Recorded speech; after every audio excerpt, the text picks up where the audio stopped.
नमस्कार, आप देख रहे हैं नेक्स्ट 9 न्यूज और मैं हूं आपके साथ दिनेश कुमार। मध्य प्रदेश में इन दिनों चुनावी चर्चाओं का माहौल बना हुआ है। लगातार जिस तरीके से जो स्थिति बनती हुई नजर आ रही है, वहां पर शिवराज सिंह चौहान ज्योतिरादित्य सिंधिया को लेकर लगातार सस्पेंस की स्थिति है। लेकिन जीतू पटवारी ने यहां पर शिवराज सिंह चौहान, ज्योतिरादित्य सिंधिया और इसके साथ साथ प्रधानमंत्री नरेंद्र मोदी पर करारा हमला किया।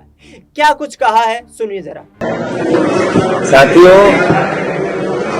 ये बिल्कुल सही है कि देश में 10 साल से भारतीय जनता पार्टी की जो सरकार बनी, नरेंद्र मोदी जी पे देश के आम नागरिक ने जो भरोसा किया, जो 2014 के चुनाव में जिन बातों को लेकर नरेंद्र मोदी जी ने एक न्यू इंडिया की बात की थी, अच्छे दिन की बात की थी, मैं मानता हूं कि उसमें जो उन्होंने मोदी गारंटियां दी थी, जिसमें 2 करोड़ रोजगार की भी बात थी, किसानों की डबल इनकम की भी बात थी, 15 लाख की भी बात थी, काले धन की भी बात थी, जो एक अलग तरह का इंडिया, जिसमें विश्व में ऐसा, जिसमें चाइना भी डरे लाल आंख करके, पाकिस्तान को भी हम थर्रा दें, इस तरह की एक हिनोमा बनाकर जो वोट लिया गया और करप्शन के अगेंस्ट बातें की गई, काले धन के अगेंस्ट बातें की गई, वो चाहे स्विस बैंक का करप्शन हो, चाहे अलग अलग तरह के और आरोप लगे, जिनका आज तक 10 साल में कोई मूर्त रूप नहीं ले पाया। एक भी केस ऐसा जो विपक्ष उस समय का था या कांग्रेस पार्टी थी या उनके नेता थे, जब उसके बाद का चुनाव आया तो अलग मुद्दों पर चुनाव हुआ, वो था खासकर पुलवामा, राष्ट्रीय सेना, और अब जो चुनाव है उसका अलग एक तरह का नैरेटिव सेट हो रहा है। तो सवाल ये है कि इन सब बातों को लेकर एक देश का ऐसा नेता जो लगातार नरेंद्र मोदी की नीतियों का या उनकी उन बातों का, जिससे देश का की अर्थव्यवस्था हो या रोजगारी हो या परिवार का जीवन स्तर हो, बिगड़ता जा रहा है, उसको लेकर आवाज उठा रहे हैं, वो है राहुल गांधी। देश की 200 साल के इतिहास की एकमात्र ऐसा व्यक्ति है जिन्होंने कश्मीर से कन्याकुमारी तक पैदल यात्रा करके प्रेम की बात की, प्यार की बात की, मानवता की बात की, धर्म की बात की और धर्म की मानवता की रक्षा की बात की। मैं समझता हूं कि ऐसे में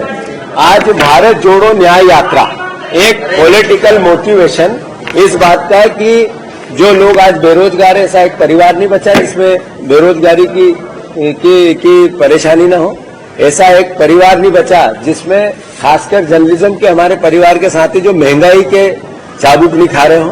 एक परिवार नहीं बचा जिसने देश की वो सरकार के द्वारा दी हुई यातना जो अलग अलग तरीके से उसके परिवार पर असर कर रही है। आप देखो कि आज कहीं भी हम चले जाएं तो जो शराब की दुकान है वो 500 बाय 500 की होगी, 2-2, 3-3, 5-5 एकड़ में डलने लगे, और शराब पीने वाले परिवार के लोग हैं कौन?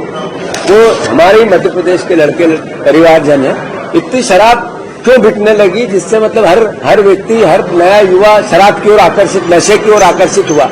ऐसा प्रदेश, ऐसा देश बनाने की नया इंडिया की बात तो नहीं हुई थी, किसानों की बात हुई। पूरा नरेंद्र मोदी जी ने जो देश के सामने नक्शा रखा, वो रखा कि जितनी लागत आएगी उसमें खाद का दाम, बीज का दाम, निंदाई का दाम, डीजल का दाम, बिजली का दाम और फिर किसान की मेहनत और उससे भी डबल, उस पर एक शब्द नहीं कहा। जब 3 साल में पहले किसानों ने आंदोलन किए, तब कहा मैं फिर से इसकी बात करूंगा समर्थन मूल्य की,